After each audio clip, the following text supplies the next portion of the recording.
Baik, di sini saya Ahmad Rifai Setiawan, NRP 5017251021. Jadi, kali ini kita akan membahas bab 3 dan 4, yaitu mengenai dasar samudra dan juga eh, lempeng tektonik.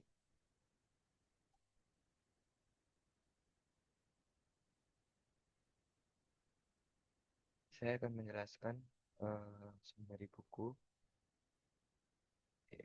yaitu bab 3, The Sea Floor, lantai samudra.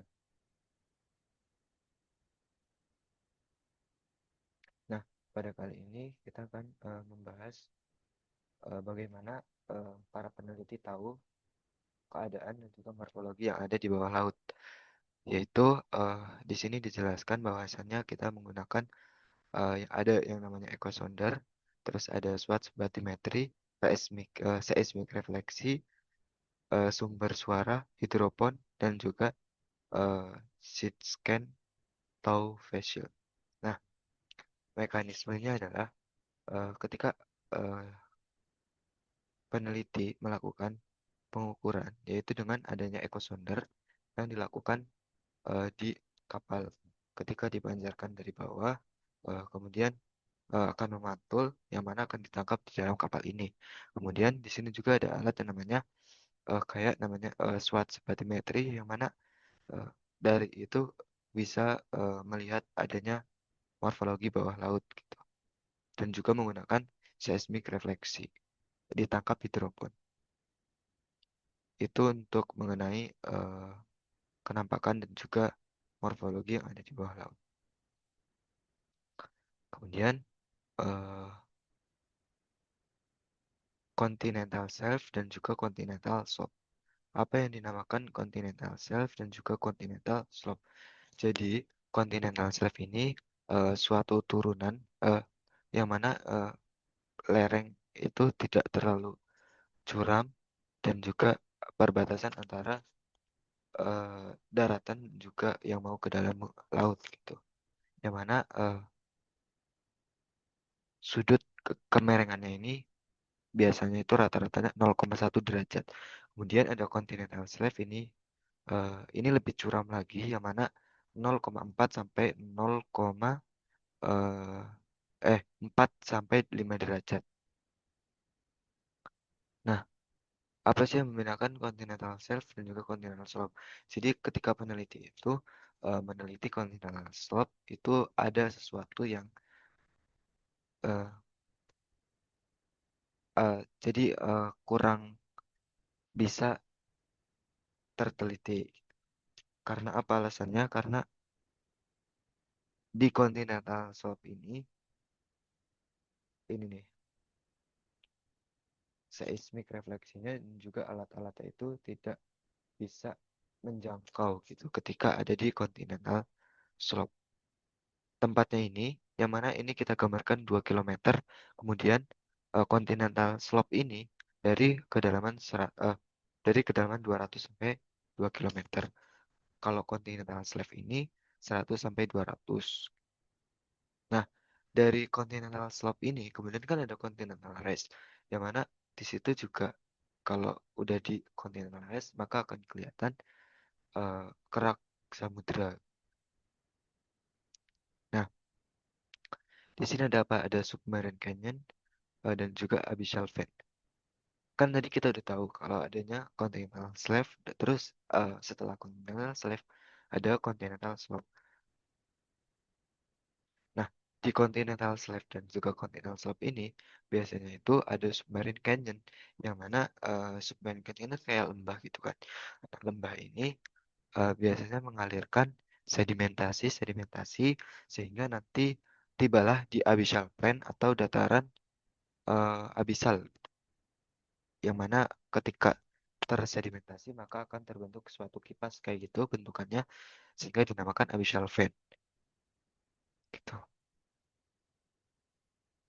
Nah, apa sih yang membuat tadi tuh sedimentasi bisa terbentuk suatu abyssal vent gitu, kayak eh, kalau di daratan itu kayak delta gitu kan. sedimentasi dari eh, pergerakan-pergerakan tanah gitu kan. Itu adalah ada pembahasannya turbidity current. Jadi arus turbidi ini adalah suatu arus atau yang membawa sedimentasi-sedimentasi sehingga terbentuklah arus gitu. Yang mana ada sedimentasi-sedimentasi yang bisa menggerus suatu tanah atau lapisan yang ada di eh, continental shelf dan juga continental shelf. Biasanya apa sih penyebab dari kur apa turbidity current ini? Biasanya itu kayak ada suatu longsor, gempa bumi, bahkan juga aliran sungai gitu, banjiran sungai. Nah, ini untuk gambarannya yang ada di benua-benua. Nah, ini untuk gambar 3.10 ini kita bisa tahu kalau ini tuh gambaran dari para peneliti bahwasannya arus-arus yang ada di dalam laut gitu. Nah, ini untuk turbidity current eh, kecepatannya seperti ini gambarannya. Nah, dari batas-batas kerak benua tersebut, kita bagi lagi. Jadi ada batas benua yang pasif dan juga ada batas benua yang aktif. Apa sih batas benua yang pasif? Biasanya itu kita bisa bedain kalau kayak gini. Batas benua aktif itu biasanya sering digambarkan dan juga sering dikaitkan dengan peristiwa tektonik maupun volkanik. Apa sih artinya ketika Hmm, apa batas benua pasif ini dia tidak terlalu bervariasi. Jadi apa aja? Jadi ada di sini ada continental rise, slope dan juga continental rise. Jadi cakupannya itu aja tiga. Ada continental slope dan juga continental rise. Apa sih yang membedakan nah, terus kemudian setelah continuous itu ada abyssal plain. Tapi kalau yang aktif ini bisa dibilang bervariasi. Yang mana dari ketiga itu kita bisa ditambahkan bahwasannya di situ ada palung. Yang mana palung ini sangat erat kaitannya dengan peristiwa vulkanik dan juga pergerakan pergerakan lempeng. Kita bisa lihat nih di gambar ini 3.14 ada untuk palung yang paling dalam yang kita kenal saat ini yaitu Palung Mariana yang terletak di Filipina, daerah Filipina nih. Untuk Mariana Trench, Palung Mariana. Karena di sini eh, ada peristiwa subduction gitu kan. Jadi trench-trench ini di Jawa juga ada yaitu Palung Jawa yang ada di selatan Jawa. Nah, ini palung. Jadi sangat dalam. Kemudian ada the Mid-Oceanic Ridge. Mid-Oceanic Ridge ini kaitannya itu dengan eh, apa namanya pergerakan lempeng divergen, yaitu saling menjauh. Ketika kedua lempeng saling menjauh, maka si magma ini otomatis dia akan eh, mengisi dan juga naik ke permukaan yang tadi itu saling berjauhan. Oleh karena itu, Mid-Oceanic Ridge inilah terbentuk. Nah, ini Mid-Oceanic Ridge yang ada di bumi. Ada India, Antartik, eh, ada Pasifik Barat, terus ada Mid Atlantic Ridge. Yang paling terkenal adalah Mid Atlantic Ridge. Gitu. Nah, aktivitas biologi di eh, ridge. Terus ada vektor zona, ada zona patahan, ada Simon, Guyot, and Seismic Ridge. Simon, Guyot, dan juga eh, Seismic Ridge. Simon itu apa? Simon itu adalah gunung di laut. Nah, ini ketika apa namanya saling menjauh, maka magma ini kemungkinan akan keluar kan. Ketika keluar, terbentuklah batuan-batuan yang membentuk barisan, kemudian lama-kelamaan akan menjadi suatu pegunungan. Batuan itu numpuk-numpuk sehingga akan menjadi batuan. Nah, ini magma.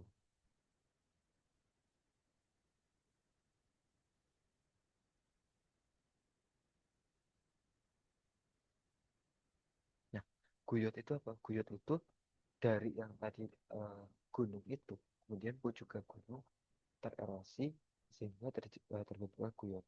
Jadi guyot itu apa? Guyot itu kayak sebuah apa dataran, tapi eh, suatu suatu dataran di atas permukaan yang tinggi yang ada di atas yang ada di dalam laut. Nah, atol. Jadi atol ini juga kaitannya dari gunung laut itu. Ketika gunung laut ini dia sampai ke atas permukaan, kemudian eh, pada saat adanya gunung yang ada di atas laut, kemudian eh, ditempatilah oleh terumbu karang. Ketika yang pucukan atas gunungnya ini tererosi dan hilang dari atas permukaan, otomatis kan terumbu karang yang mengelilingi si atas gunung itu kan masih ada kan yang di permukaan laut itu. Nah, ketika membentuk suatu lingkaran atau membentuk pola, maka itu yang dinamakan atol. Jadi atol itu kayak sebuah gambaran dari terumbu karang. Nah, ini atol. Nah, kita bahas sedimen of the sea floor. Jadi sedimen-sedimen yang ada di lantai samudera.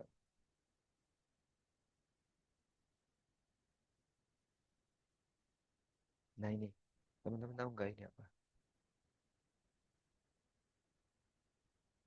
Gabrok. Jadi otomatis kalau batuan apa batuan di dalam samudera itu sifatnya basal, di mana eh, contoh batuannya adalah gabrok. Ketika kalau misalnya nih, ketika magma itu keluar kemudian langsung berhadapan dengan air, maka dia akan terbentuk suatu apa sih kayak struktur gitu, struktur batuannya berbentuk pilau lava atau batu apa bantal, lava bantal. Kenapa bisa terbentuk lava bantal? Karena ketika magma ini keluar terus berhadapan langsung dengan tekanan air, otomatis kan yang namanya air, tekanan itu bersumber dari segala arah. Otomatis dia akan terbentuk seperti bantal atau sempurna lingkaran sempurna. Itu untuk pembahasan yang saya pahami tentang fluor sea atau lapisan samudera. Eh, lantai samudera. Nah, di bab 4 ini kita akan membahas eh, tektonik lempeng, lempeng tektonik. Di bab 1-2 kemarin, di video yang kemarin juga saya sudah bahas sekilas. Nah, seperti yang kita ketahui bahwasanya di sini ada beberapa lempeng besar dan juga lempeng kecil. Kita bisa lihat lempeng besar ini ada Eurasia, lempeng Afrika, lempeng Indo-Australia, lempeng Pasifik, lempeng Amerika Utara, Amerika Selatan, dan lain-lain. Kemudian ada utara, kemudian ada lempeng minor atau lempeng kecil ini seperti Arabia, seperti lempeng Filipina, lempeng Nazca, eh, lempeng Kokos, dan lain-lain. Gimana sih lempeng-lempeng tersebut bisa ditemukan atau bisa adanya suatu teori tersebut? Kita bisa lihat bahwasanya di berjuta-juta tahun yang lalu itu uh, ada suatu benua. Jadi di dalam uh, planet bumi itu cuma ada satu benua yang kita kenal dengan benua atau Pangea. Kemudian dengan pengamatan berjuta-juta tahun lalu, berjuta tahun dari satu benua ini terpisah-pisahlah ada Laurasia dan juga ada Gondwana. Dan pada saat dan seperti benua saat ini terbentuklah benua-benua yang saat ini. Nah, eh, gimana sih bisa diketahui lagi gitu? Jadi bisa diketahui dengan batas-batas si benuanya gitu. Ketika nih, nah benua-benua yang sekarang terbentuk itu ketika disatukan, maka seperti puzzle, ya, disatukan itu akan satu. Jadi itulah suatu teorinya.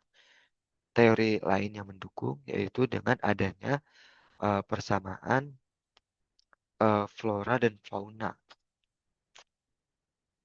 yang terpisah ini. Nih, misal adanya fosil Listrosaurus itu ditemukan di Afrika dan India dan Antartika. Ini menunjukkan bahwasannya benua Afrika, India, dan Antartika ini dulunya terbentuk dalam satu kesatuan benua. Itu untuk teori kenapa adanya pergerakan lempeng. Kemudian eh,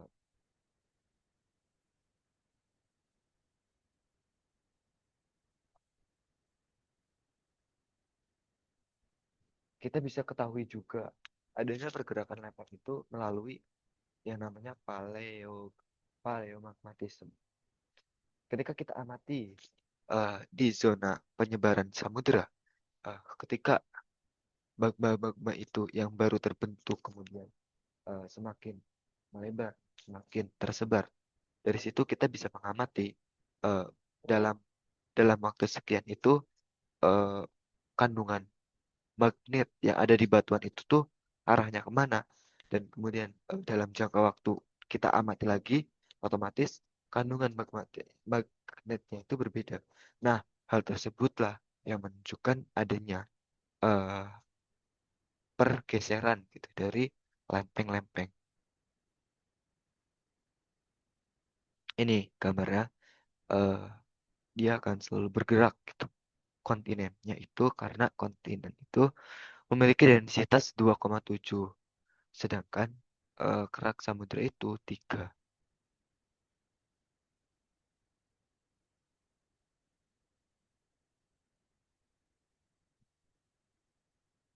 Nah, ini yang tadi dimaksudkan kayak puzzle. Ketika disatukan ini sama gitu garis pantainya. Sea floor spreading. Nah, itu pemekaran samudra. Ini karena adanya eh, jadi di mantel atau di bawah kerak itu ada pergerakan atau arus konveksi dari mantel. Nah, arus konveksi inilah yang menggerakkan kerak-kerak yang rapuh ini untuk bergerak dari yang saling menjauh, otomatis di sisi lain itu dia saling bertuburkan.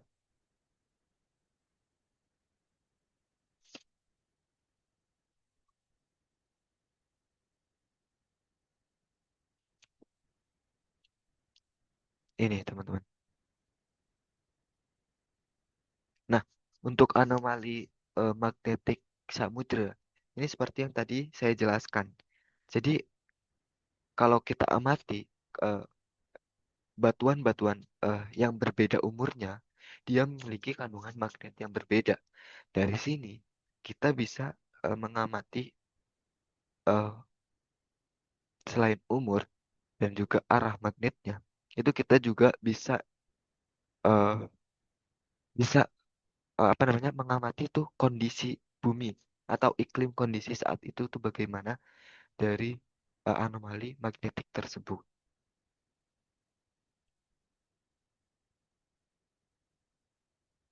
Nah, semisal nih kan magma yang gambar ini magmanya tuh baru keluar kan dari pemekaran. Nah, terbentuklah batuan di sisi kiri dan sisi kanan. Dia memiliki kandungan magnetik yang sama. Kemudian kemudian bergeraklah. Ketika bergerak, otomatis kan magma ini terbentuk batuan baru. Nah, dari batuan baru itu kemungkinan dia memiliki kandungan magnetik yang berbeda. Di sini digambarkan yang pertama keluar ini minus, terus batuan barunya plus. Begitu seterusnya. Itu yang eh, dinamakan anomali magnetik gitu ya.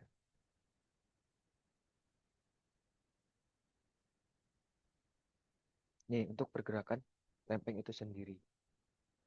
bisa kita lihat ya ada yang saling menubruk, ada yang saling menjauh.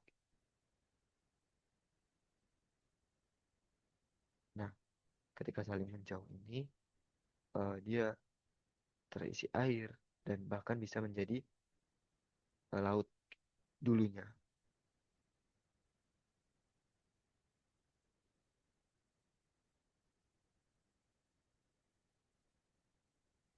Nah, contoh dari yang tadinya satu benua terus dia bisa saling menjauh ini ada di Laut Merah. Iya, jadi semakin tahun dia akan semakin jauh gitu.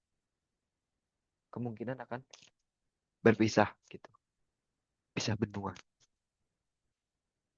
Terus selanjutnya, oh ya mungkin eh,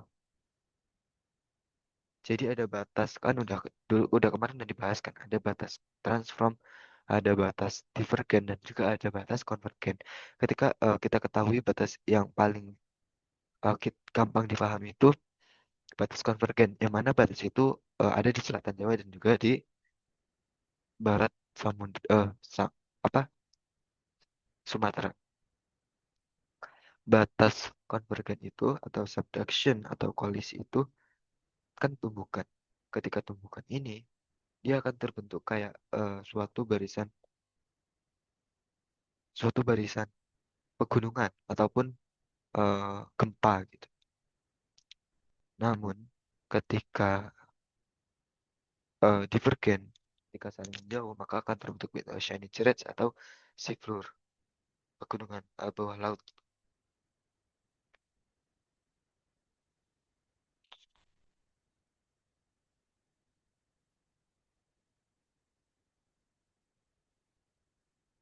Kemudian nah ini untuk mekanisme magmanya ya. Ini yang menjadi volcanic island range, pegunungan.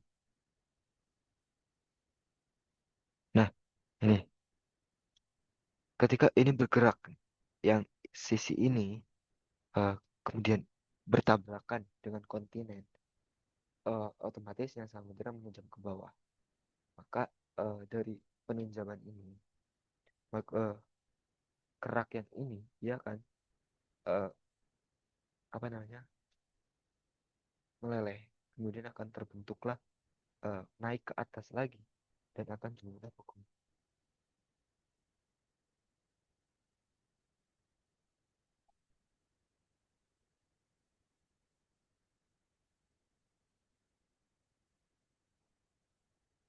Nah, untuk hotspot ini mantle plums and hotspot.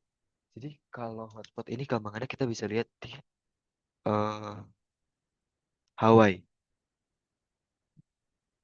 Hotspot ini juga bisa menunjukkan bahwasannya teori ini bisa dibilang benar gitu. Teori pergerakan lempeng. Yang mana kan hotspot ini dia suatu keluaran magma yang tidak bergerak. Tetapi kita bisa lihat di Hawaii itu eh, dari keluaran magma yang membentuk suatu pulau, dia terus bergerak.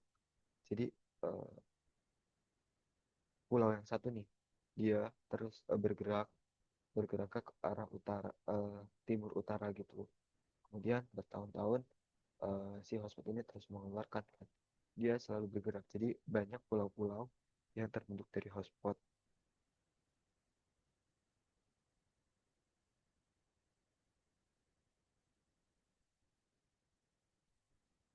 Nah ini yang di Hawaii, yang saya maksud tadi. Jadi ini hotspot terus selalu mengalami pergeseran flat kecepatan lempeng. Nah, udah sih untuk pembahasan lempeng tektonik juga mungkin cukup sekian. Apabila masih ada kekurangan, saya mohon maaf. Sekian. Saya Ahmad Rifai Setiawan NRP belakang 021. Terima kasih. Wassalamualaikum warahmatullahi wabarakatuh.